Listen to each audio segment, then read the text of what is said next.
The Constitution of India establishes a parliamentary form of government, both at the national level and in the states.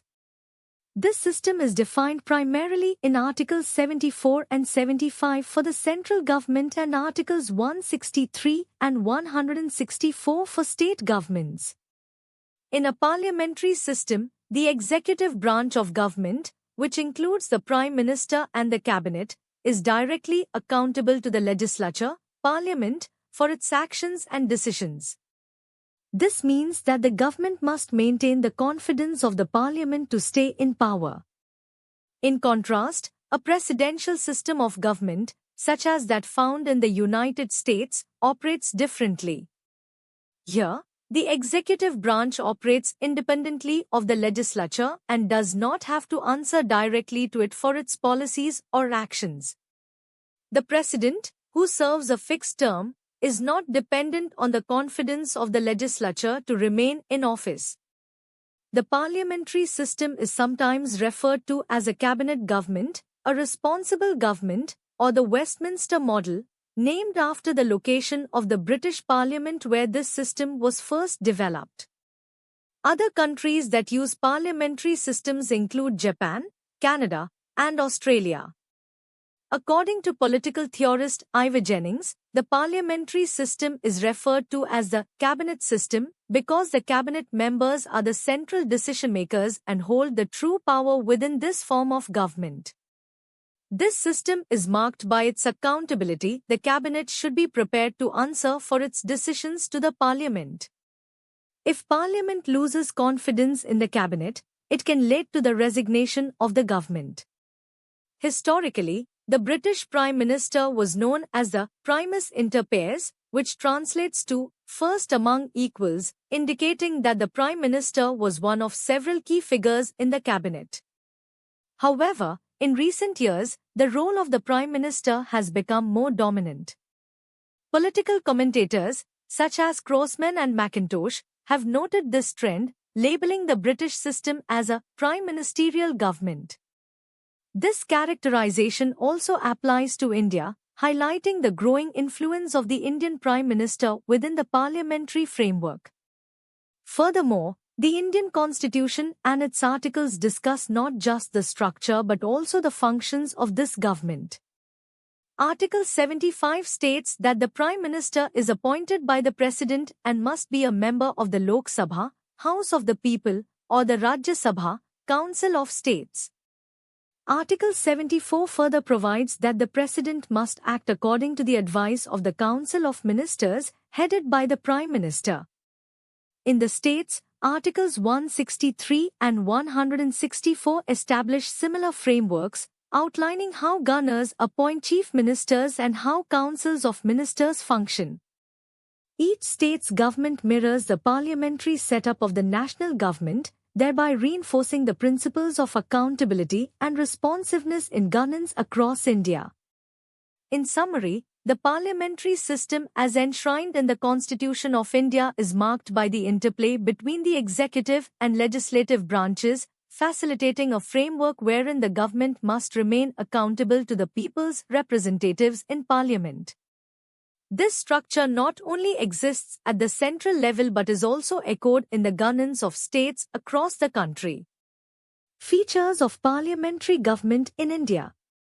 Parliamentary government is an important aspect of India's political system. It has some key features that define how the government operates. Let's explore these features in simple terms. Nominal and real executives. In India, we have what is known as a nominal executive and a real executive. The President of India serves as the nominal executive, which means he or she holds a ceremonial position. The real power lies with the Prime Minister and the Council of Ministers, who make the important decisions and run the government. The President's role is mainly symbolic, and they do not engage in day-to-day management of the country. The Council of Ministers, led by the Prime Minister, consists of elected members from the Parliament. These ministers are responsible for different departments, such as finance, education, and health.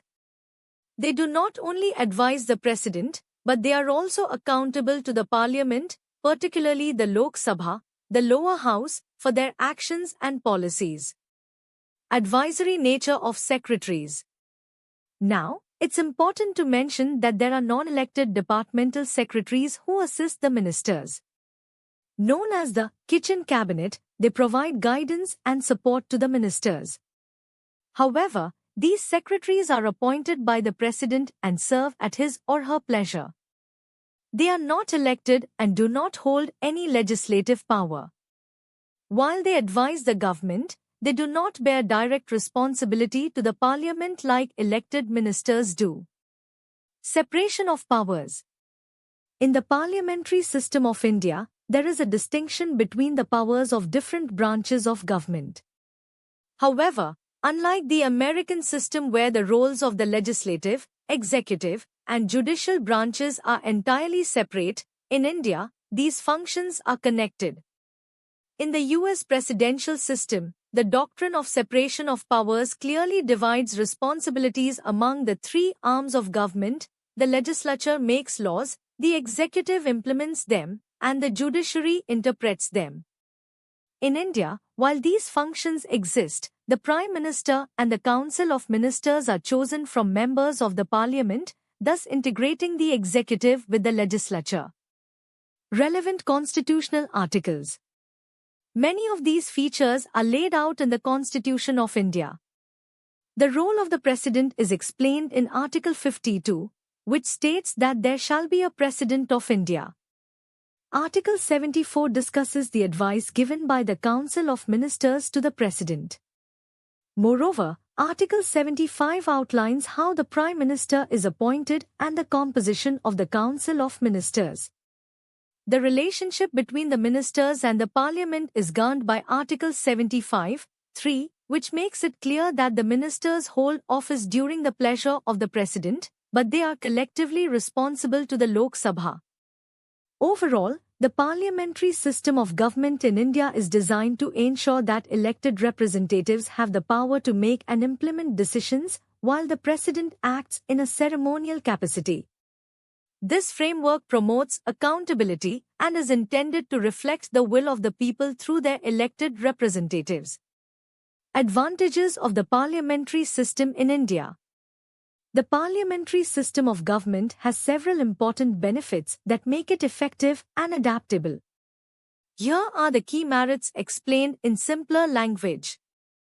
1. Cooperation between legislative and executive branches. One of the biggest advantages of the parliamentary system is that it encourages collaboration between the legislative branch, the parliament, which makes laws, and the executive branch, the government that runs the country. In this system, the Prime Minister and the Council of Ministers are a part of the parliament, which means they work closely together. Because the executive is accountable to the legislature, there is less chance for disagreements and conflicts between them. This close relationship helps ensure that laws and policies are made and implemented smoothly. 2. Accountability of government officials. In a parliamentary system, ministers and government officials are responsible for their actions and decisions to the parliament. This means that they must answer for what they do, whether it is something positive or negative. The Parliament has various tools to hold them accountable, such as the question hour, where members can ask questions directly to the ministers.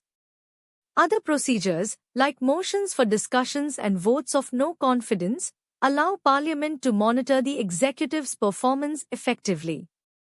This accountability is a fundamental part of Articles 75 and 83 of the Indian Constitution, which outline the responsibilities of the Prime Minister and the Council of Ministers.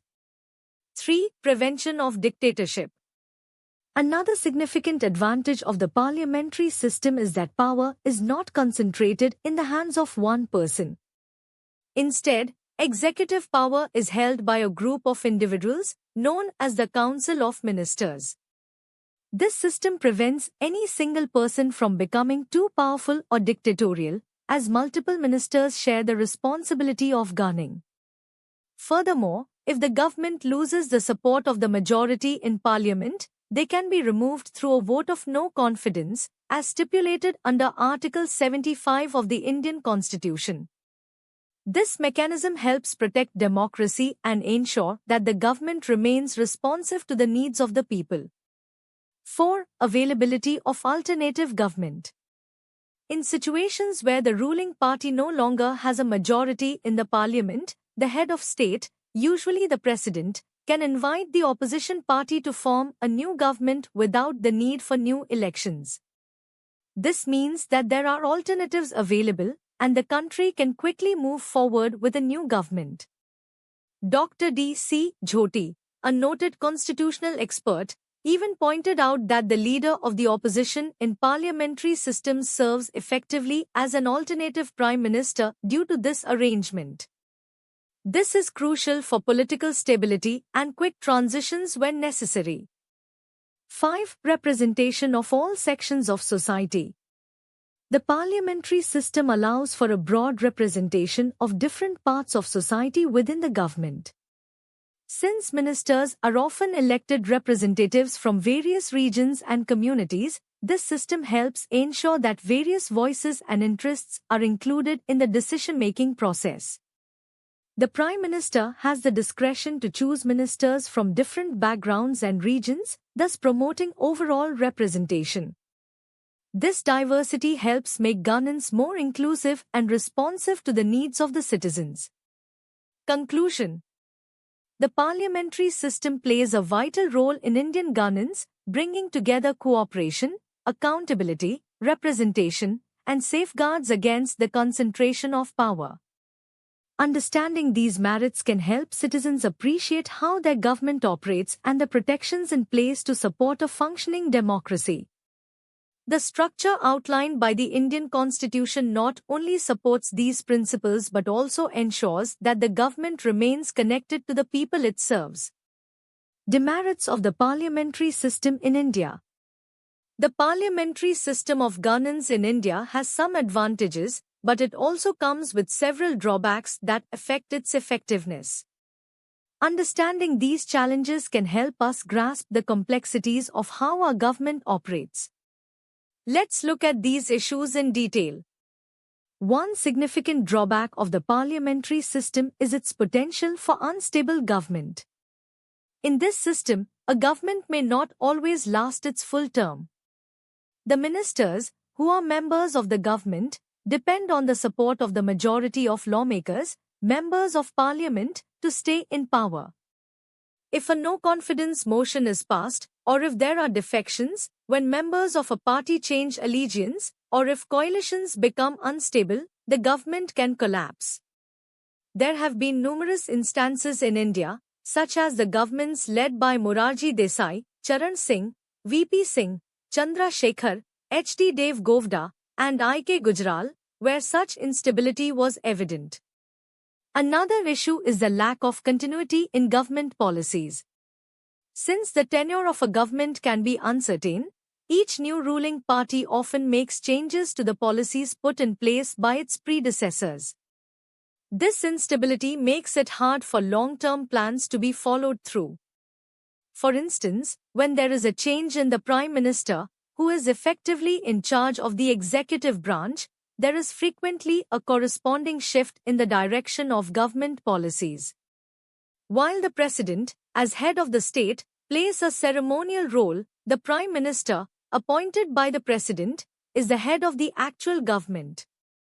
According to Article 74 of the Indian Constitution, a council of ministers led by the Prime Minister is responsible for advising the President. The parliamentary system also tends to promote majority party rule. The political party that wins the most seats in the Lok Sabha, the lower house of parliament, forms the government, and its leader becomes the Prime Minister. If no party secures a majority, the President may ask a coalition of parties to form the government.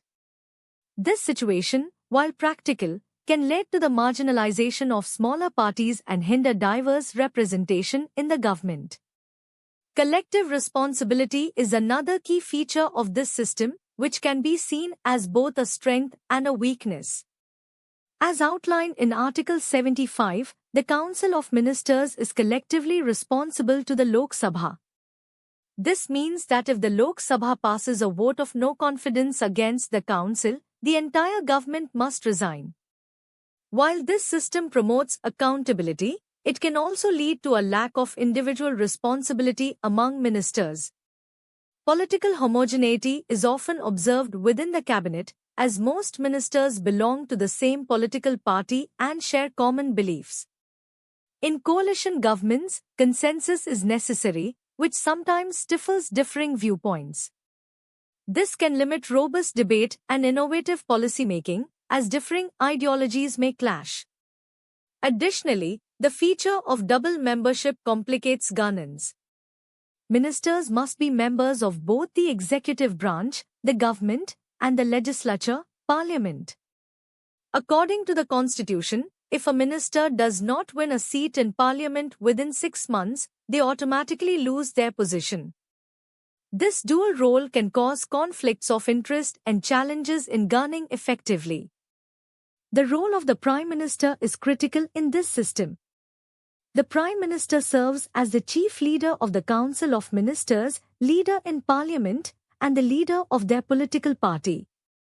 Because of these roles, the Prime Minister wields significant influence over government operations and policy implementation. Another concerning aspect is the power of dissolution held by the Prime Minister. They can advise the President to dissolve the Lok Sabha before its term ends, paving the way for fresh elections. This power can lead to premature elections and potential political instability, as the executive can dissolve the legislature at will. Lastly, there is an inherent secrecy in the workings of the government. Ministers function on principles of confidentiality, meaning they cannot openly share details about their decisions and processes. They take an oath of secrecy before taking on their roles, which is administered by the President. While this secrecy can safeguard sensitive information, it can also limit transparency and accountability to the public. In summary, while the parliamentary system in India is designed to reflect the will of the people, it faces several significant challenges that can undermine its effectiveness. From instability and policy inconsistency to issues of accountability and transparency, these demerits are important to consider for any adjustments or reforms to enhance the system's performance. Understanding these points can provide insights into the workings of Indian politics and governance. Features of presidential and parliamentary governments. In India, we follow a parliamentary form of government, which is quite different from the presidential government system seen in the United States. To understand this difference better, let's look at the main features of the presidential government as practiced in the US, along with insights into India's structure. Leadership structure. In the American system, the president plays a dual role. He or she is both the head of state and the head of government. As the head of state, the president performs ceremonial duties, such as representing the nation in meetings and events. However, as the head of government, the president leads the executive branch, making important decisions and implementing laws. The President of the United States is elected through an electoral college, which is a group of representatives from each state, for a term of 4 years. This means that every 4 years, the citizens vote for their president, and this structure helps ensure that the president remains accountable to the people. Importantly, a president cannot be easily removed from office. The Congress can only remove the president through a process called impeachment, which is reserved for serious violations of the Constitution. Role of the Cabinet. Just like in India, the president in the US has a cabinet that assists in governance. This group consists of heads of different departments, such as education, defense, and health. They help the president in making administrative decisions and shaping policies. A noteworthy example of changing policies based on leadership is when Morarji Desai led the Janata government in India in 1977, reversing many decisions made by the previous Congress government. A similar situation occurred when the Congress Party returned to power in 1980, illustrating how political shifts can lead to significant changes in government policy. Dictatorship of the cabinet. In a parliamentary system like India's, when a ruling party holds a strong majority, the cabinet can become overpowering.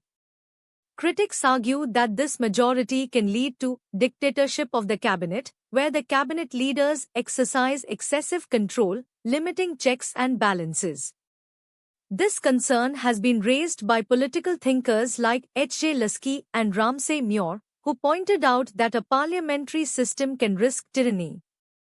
Instances of this have been seen during the tenures of former Prime Ministers Indira Gandhi and Rajiv Gandhi, indicating that a strong majority can lead to less accountability. Separation of powers. Another key difference lies in the concept of separation of powers. In a presidential system, the legislative, executive, and judicial branches of government are distinct and separate. However, in India's parliamentary system, the executive, Prime Minister and Cabinet, is born from the legislature, parliament, meaning the two branches are closely linked. The cabinet acts as a bridge that connects both branches, thereby challenging the strict theory of separation of powers. The political thinker Walter Bijhout described the cabinet as a hyphen that joins the legislature and executive, indicating that there is a mix of powers rather than clear separation. Government by amateurs. Lastly, in a parliamentary system, the ministers may not always be experts in their fields. The Prime Minister has limited choices for selecting ministers, as they must be members of the Parliament. This often restricts the pool of qualified individuals who can bring expertise and efficient administrative skills to the government. Additionally, ministers may spend much of their time on parliamentary duties, meetings, and party activities rather than on effectively governing their respective departments. Conclusion. Understanding the differences between the presidential and parliamentary systems sheds light on how governments operate in various political environments. While the US system emphasizes strong leadership with clear separation of powers, India's parliamentary approach reflects a closer relationship between the legislative and executive branches, influenced by party politics and majority rule. Each system comes with its own advantages and disadvantages, significantly shaping the way policies are created and implemented. Reasons for adopting the parliamentary system in India. During the formation of the Indian Constitution, there was a discussion about whether to adopt the presidential system of government, similar to that of the United States. However, the leaders who drafted the Constitution decided in favor of the British parliamentary system for several important reasons. First, many of the constitution makers had experience with the parliamentary system because it was already in use in India during British colonial rule. K.M. Munshi, a prominent member of the Constituent Assembly, noted that over the past few decades, there had been some level of responsibility in governance within the country. He argued that returning to a completely new system, like the American one, would not make sense given the experience they already had with the parliamentary method. This familiarity made it easier for the leaders to understand and implement the parliamentary system effectively. Second, Dr. B.R. Ambedkar, a key figure in drafting the Constitution, highlighted the need for a responsible government. He explained that a democratic government needs two main qualities: stability and responsibility. He observed that while the American system provides more stability, it tends to lack in accountability. On the other side, the British system emphasizes responsibility but sometimes at the cost of stability. The framers of the Constitution chose the parliamentary system because they valued responsibility more, believing it was crucial for the growth of India's democracy. Another reason for adopting this system was the desire to minimize conflicts between the legislative and executive branches of government. In a presidential system, like that of the US, there can often be tensions or clashes between these two branches. The constitution makers in India felt that as a newly independent nation, India could not afford the instability that might arise from such conflicts. They aimed for a government structure that would support the diverse needs and development of the country without the fear of ongoing disputes between government branches. The diverse nature of Indian society also played a significant role in this decision. India's population is made up of numerous cultures, religions, and languages, making it one of the most complex societies globally. The parliamentary system allows for broader representation, giving voice to different segments of society, which helps promote unity and a sense of national identity among the people. This inclusiveness is vital for nurturing a strong and cohesive nation.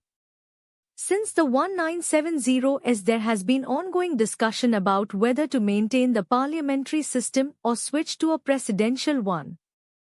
The issue was critically examined by the Swaran Singh Committee, which was established by the Congress government in 1975. The committee ultimately concluded that the parliamentary system was functioning well in India, and there was no compelling reason to change it to a presidential system. In summary, the adoption of the parliamentary system in India was based on familiarity, a strong preference for responsibility. They aimed to avoid conflicts between government branches and the need to accommodate India's diverse society. Articles in the Indian Constitution, particularly Articles 74 and 75, outline the structure and function of the executive branch, highlighting the importance of this system in ensuring a stable and responsible government. Distinction between Indian and British parliamentary models. The parliamentary system in India takes its roots from the British model but reflects several important differences that shape its unique framework. Understanding these distinctions helps to appreciate how governance operates in India compared to Britain. One of the most significant contrasts lies in the nature of the head of state. In India, the president serves as the head of state and is elected by the people through an electoral college. This is in sharp contrast to the British system where the monarch, either a king or a queen, holds a hereditary position passed down through generations. This difference is crucial because it underlines the republican system of governance in India, which is established under Article 52 of the Indian Constitution, whereas Britain is a constitutional monarchy.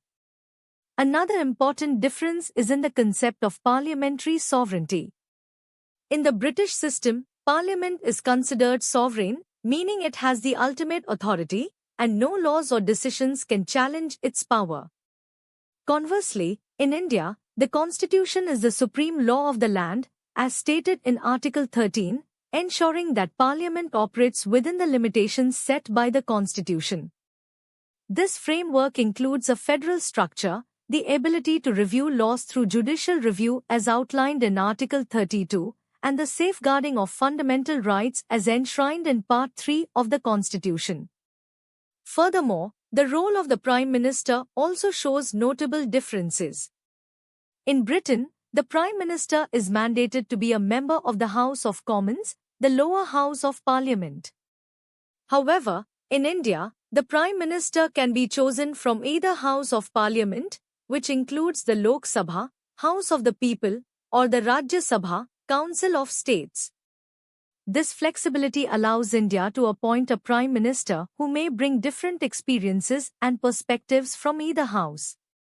Regarding the appointment of ministers, the British system typically requires ministers to be members of Parliament. However, Indian law allows for the appointment of a person who is not a member of Parliament to serve as a minister, provided that this individual is elected as a member within 6 months of their appointment. This flexibility is set out in Article 75 of the Indian Constitution and allows for greater inclusivity in governance. It is also important to note the difference in legal accountability for ministers. In Britain, there is a system of collective responsibility, which holds ministers legally accountable for their actions and decisions. However, India does not have a corresponding legal accountability system, although the Prime Minister and the Council of Ministers are accountable to Parliament, as governed by Article 75(3). Lastly, the concept of a shadow cabinet is unique to the British system, where the opposition party forms its own cabinet to scrutinise and prepare to replace the current government. This serves to provide an alternative and promotes a healthy political environment. India lacks such a formal institution, although the opposition does play a critical role in legislative debate and governance. In summary, while India's parliamentary system is based on the British model, it has distinctly adapted to its republican context, where constitutional supremacy, the elected head of state, flexible appointments of ministers, and the absence of a shadow cabinet reflect the country's unique political landscape. Understanding these differences helps highlight the Indian approach to governance and the principles outlined in its constitution.